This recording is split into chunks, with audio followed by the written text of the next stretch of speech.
Hey Tamers, what's going on? It's me, a guy you probably haven't seen in a little while.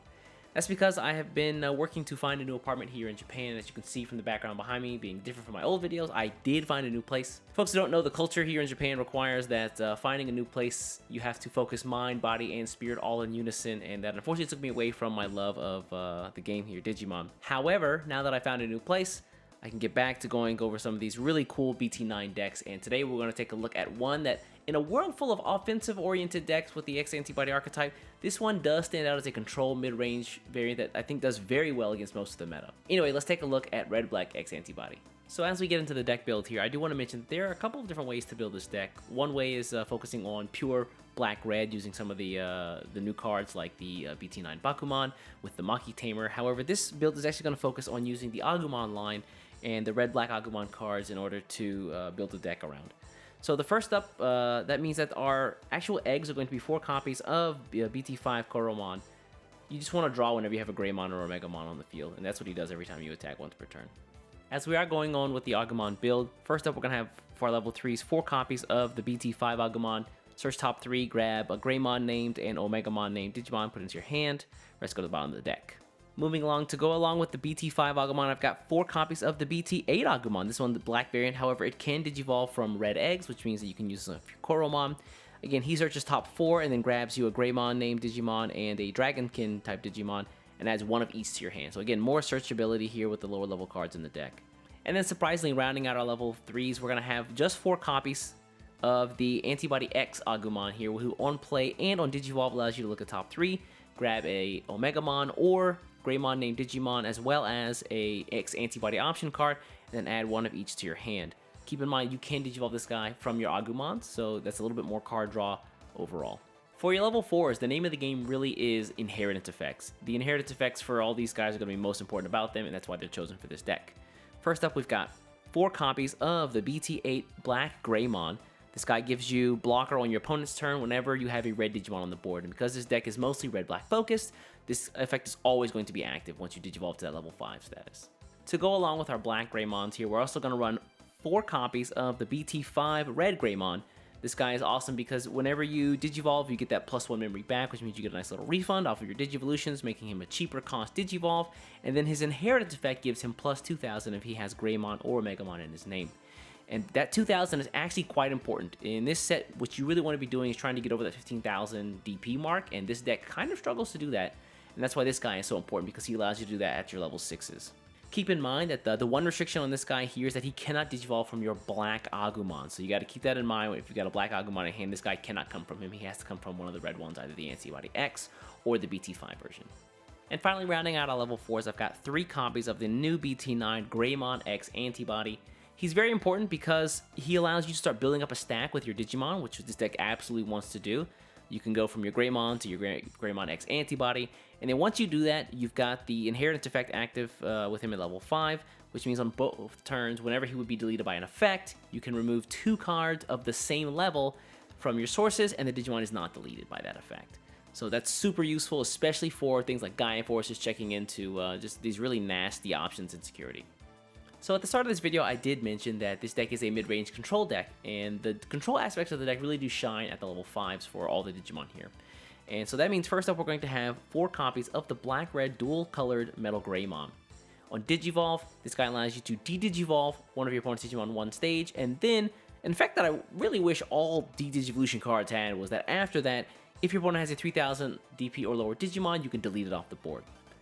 And then finally, in Inheritance, this guy allows you to attack active Digimon if he's a Machine type or a Dragonkin type. So taking a look at some of the newer cards that came out in BT9 that support this archetype, we've got 2 copies of the new Megidoromon. He is fantastic. On Digivolve, allowing you to destroy either a cost 3 Digimon or a cost 3 Tamer on your opponent's side of the board, and then you get access to this effect on attack and Inheritance. So once you get to level 6, you can keep using that effect over and over, and it is not locked to once per turn, so you can keep doing it once per turn if you can somehow restand this Digimon. So rounding out level 5s, I've got 2 copies of a card I don't think you're going to be using very often. However, it does allow you to make some really cool power plays if you can get the Joggers out, and that is 2 copies of the BT8 Chimeramon. Being able to Joggers 2 level 4 types with potentially large stacks themselves into this guy and then put another card from your trash up under him is really solid for your level 7s, and we'll talk about that a little bit later. But again, a little bit more control tools here. He can potentially stack the Megadoramon or the Metal Greymon up under him, which is really cool. That way, once you get to your level 6s, you'll be able to get those really strong power plays with all the effects you want. So BT9 really is about stacking your Digimon to the level 6s, and with the level 6s for this deck, the effects really do continue to shine, especially with the inheritance effects from all the cards we talked about before. So let's hop right into it, talking about the level 6s. If you have seen my Red-Black Agumon Tribal deck, this card should look very familiar to you for BT8. But he's going to continue to see play in BT9 here, the Black War Greymon level 6. Being able to, on Digivolve, destroy cards up to cost level 6. If you have a red Digimon in the sources, you can include Digimon in that. And if you have black cards in the sources, you can include Tamers in that, which means the control aspects of this guy are fantastic. And then additionally, on both turns, whenever one of your opponent's Digimon is deleted, this guy becomes reactive, or standard, whatever you want to call it. This is good because in a lot of cases it allows you to clear a Digimon off from the board and then make a security swing, or if you want to hold out for the blocker effect, you can do that. You can swing to a Digimon, hold blocker for the turn, or using any of the myriad of effects from the level 5s or the level 4s, there's a lot of ways you can use this card very effectively. Alright, rounding out our level 6s, we have the new BT9 Gaiomon here, who really heavy on Digivolve at 5 costs. However, if you can come from a Black War Greymon, you stack on top of your level 6, he's only 2 costs. And there are ways in this deck to actually reduce that even further. We'll talk about those once we hit the Tamers. So first up, this guy in his effects does say that he counts as a Greymon card, which means he's searchable by all those Agumons. And then he does get all those effects that require a Greymon named Digimon on the board. Additionally, just off the bat, he has Security Attack +1 and Reboot, which is fantastic. And then on Digivolve, this guy, if you do have a black Digimon in his sources, you can de-Digivolve one of your opponent's Digimon one stage. And then if he has a red card in his sources, he gains Blitz. The Blitz is really nice if you do have to come from a level 5, because the 5 cost is typically going to end your turn from a Digivolution. Just as a note here, Gaiomon is a fantastic card, but the Black War Greymon's effect of being able to restand every single turn is really strong in itself. So really think about the timing for when you're going to make that Digivolution from the Black War Greymon to the Gaiomon, because it is very important. In some cases, you might actually hurt yourself if you do it too early. My best advice here really is just playtest, playtest, playtest, and find those timings for you that feel right. Alright, so we've talked about all the Digimon, and that brings us to our cards next up, which are going to be the options. First up, I'm going to have 2 copies of BT3, A Delicate Plan. This card is so important, not just for the red-black archetype, but the red archetype, the blue archetype, surprisingly enough. And being able to check into security without activating the option effects from things like security control are super important. And so I run 2 copies of this in the deck. The deck is so consistent in drawing out a lot of the cards that it needs that you don't have too much of an issue getting one of these cards during the game. So again, just 2 copies, nothing more. And rounding out our options, I've got finally 2 copies of good old Gaia Force. Sometimes you need to either make your security a little bit scary for your opponent to check into, or you need to just get rid of something off the board ASAP, and this is the way to do that in a lot of cases. So unsurprisingly, the deck does run a couple of Tamers, and first up we're going to have 3 copies of BT1's Taichi, or BT1's Tai. You guys know what this guy does. Memory minimum 3 every single turn, and then if you have a Digimon with 4 cards in its sources, it gets Security Attack +1. This is great because it allows your Gaiomon to be swinging for potentially 3 security at a time. It allows your Black War Greymon to be swinging for 2 security at a time. And being able to unrest with your Black War Greymon in some cases means that you can swing for 4 security in a single turn, and then you can Digivolve for that 5th security to sometimes close out the game if you've done some chip damage before, or to take out that last security with the Omegamon. And then rounding out the deck, we've got 3 copies of good old Nokia, allowing you to drop some Agumon on play with her as well, to allow you to get a free body on board and a search at the same time, because all the Agumon in this deck search. Keep in mind, this card does not target the Agumon X Antibody, which means you have 8 targets here for this card. And then what's more important in my opinion is the fact that whenever you Digivolve into a Greymon or an Omegamon, you can rest her and reduce the cost by 1. In a lot of cases, those 4 memory cost Digivolutions into your Metal Greymon can actually be made safer by resting her. It happens for 3, and typically you can continue your turn after that, and then you can go right into your level 6s if you need to, or if you have them. So over the course of the game, your stack is typically going to look something like this. You go into your Agumon for the search, you go into your X Antibody to get the stack there going, as well as some more search and card draw. You go into your Black Greymon here for blocker. The other option here is the cheaper version of Greymon in the red version and giving you the plus 2000 DP instead.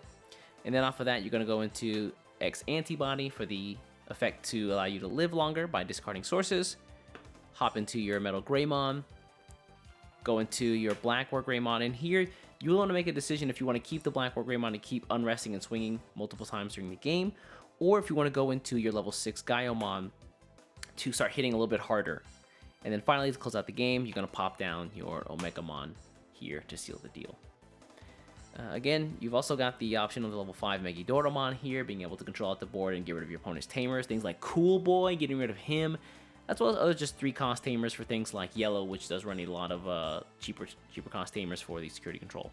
And then, like I mentioned before, you always have the rarely used but very powerful option of the Chimeramon, Jogverse into your level 6s, into an Omegamon X Antibody, which will typically stall your opponent over 2 to 3 turns if you use up all of his sources.